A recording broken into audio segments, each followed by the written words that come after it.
अब सीधा हमीरपुर आपके लिए चलते हैं क्योंकि आज तक की टीम चप्पे चप्पे पर मौजूद है। हर विधानसभा सीट से आपको हम स्टोरीज हमको पूरी की पूरी कवरेज आपको दिखाने वाले हैं। हमीरपुर से हमारे संवाददाता भी हमारे साथ हैं मंजीत सहगल। मंजीत, हमीरपुर में क्या क्या तैयारियां है, वहां पर कितने आदर्श बूथ बनाए गए हैं, क्या तैयारियां वहां पर है? देखिए, हमीरपुर हो या कांगड़ा हो, यहाँ पर जो व्यवस्था है वो कड़ी कर दी गई है। जो पड़ोसी राज्यों के साथ लगने वाली सीमाएं उनको सील कर दिया गया है। हर मतदान केंद्र पर सुरक्षा व्यवस्था बढ़ाई गई है। जैसा कि मेरी सहयोगी कमलजीत बता रही थी कि हिमाचल प्रदेश में जो चुनाव हैं वो शांति प्रिय तरीके से होते हैं, लोग भोले भाले हैं, तो इस तरह की कई घटनाएं, अप्रिय घटनाएं यहाँ पर देखने सुनने में नहीं मिलती। लेकिन फिर भी प्रशासन चाक चौबंद रहता है और सुरक्षा हो या फिर दूसरे सरकारी कर्मचारियों की तैनाती है, उसमें कोई कसर नहीं छोड़ी जाती। अब की बार भी बाकायदा चाहे वो जिला स्तर पर हो या फिर तहसील स्तर के मतदान केंद्र हो, वहां पर सुरक्षा व्यवस्था चाक चौबंद की गई है। बड़ी संख्या में कर्मचारियों की तैनाती है और आने जाने वाले वाहनों पर नजर रखी गई है। पिछले दिनों के दौरान करोड़ों की संख्या में धनराशि भी जब्त की गई है और अवैध शराब भी जब्त हुई है। तो प्रशासन अपनी तरफ से चौकस है। और जहां तक आज के मतदान की बात है, हमीरपुर हो या फिर कांगड़ा सबसे बड़ा जिला है। 15 यहाँ से जो असेंबली सेगमेंट्स है और कहते हैं कि यहीं से सरकार बनाने का रास्ता निकलता है। पिछली बार भारतीय जनता पार्टी ने 15 में से 11 सीटें जीती थी। अब की बार भी भारतीय जनता पार्टी के समक्ष अपनी साख बचाने की बात है। और वहीं कांग्रेस भी खूब जोर आजमाइश कर रही है।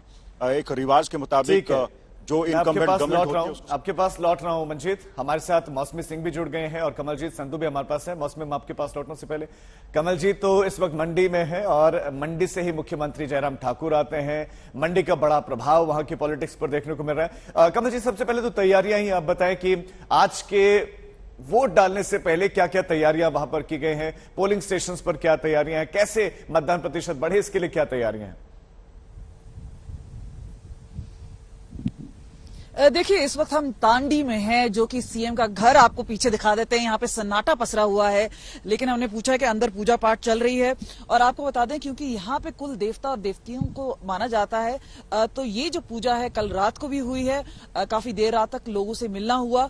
लेकिन अब अग्नि परीक्षा की बारी है, क्योंकि हर बार रिवाज के मुताबिक जो हिमाचल प्रदेश के लोग हैं उन्होंने सरकार के खिलाफ वोट दिया है, उनके लिए नहीं वोट दिया है। 1985 से तो यही ट्रेंड चल रहा है कि एक बार बीजेपी आती है तो एक बार कांग्रेस आती है।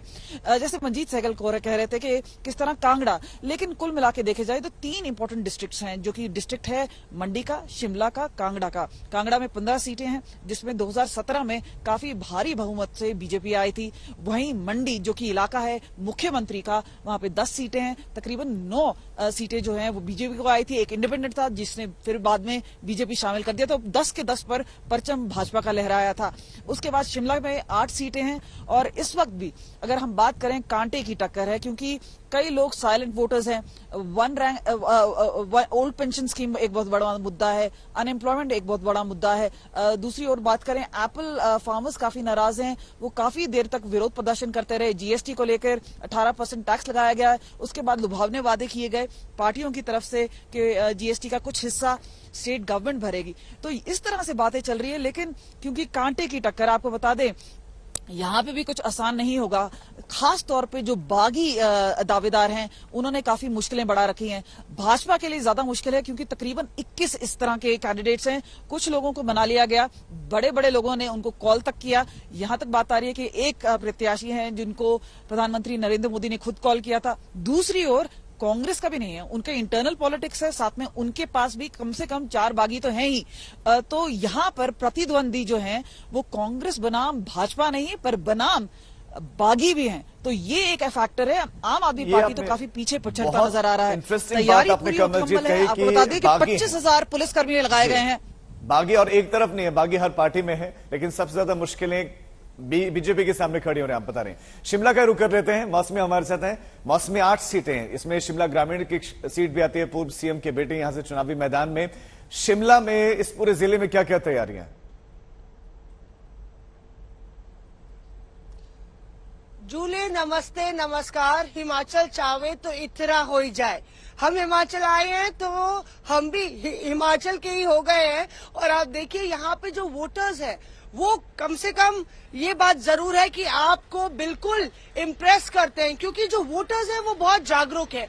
हमने देश भर में राजीव चुनाव कवर किए हैं और यहाँ पे जो मुद्दों की बात हो रही है, ना धर्म है ना जाति है, कोई बंटवारे या कोई भी ऐसे मुद्दे नहीं है जो हिमाचल से जुड़े नहीं है, जैसे कि कमल ने भी बताया। और हम लोग है रामपुर में, जो कि शिमला में ही आता है, ये अपर शिमला का इलाका है। एक लंबे समय तक अपर शिमला वर्सेस लोअर शिमला की राजनीति होती रही। कई मुख्यमंत्री अपर शिमला से आए। वीरभद्र सिंह, ये उनका घर है और उनका गढ़ है, और लगातार यहाँ पे जो रामपुर की सीट है रिजर्व्ड है, इसलिए वीरभद्र सिंह यहाँ से नहीं लड़ते थे और ये सीट लगातार कांग्रेस की रही, एक दो उठापटक के अलावा। तो जाहिर बात है, क्योंकि जब वीरभद्र की विरासत पर पूरा चुनाव कांग्रेस लड़ रही है, प्रतिभा सिंह को प्रदेश अध्यक्ष बनाया गया है, तो ये सीट और शिमला बहुत इंपॉर्टेंट हो जाता है। क्योंकि 2017 में भी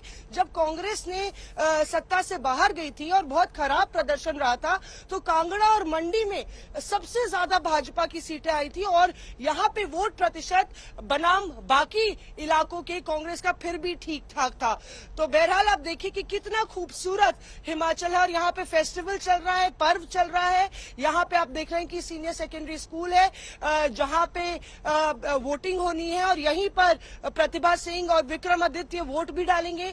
बुशहर वो रियासत है जिसके राजा थे वीरभद्र सिंह, और एक वो लोकतंत्र में भी जो विरासत की सियासत है वो लगातार कहीं ना कहीं बरकरार रही। तो देखना होगा कांग्रेस के लिए क्या कांग्रेस कमबैक कर पाती है या नहीं, पर बहरहाल जीत वोटरों की होगी राजीव, क्योंकि हिमाचल के वोटर मुद्दों की बात कर रहे हैं और बहुत ज्यादा उनको जानकारी है।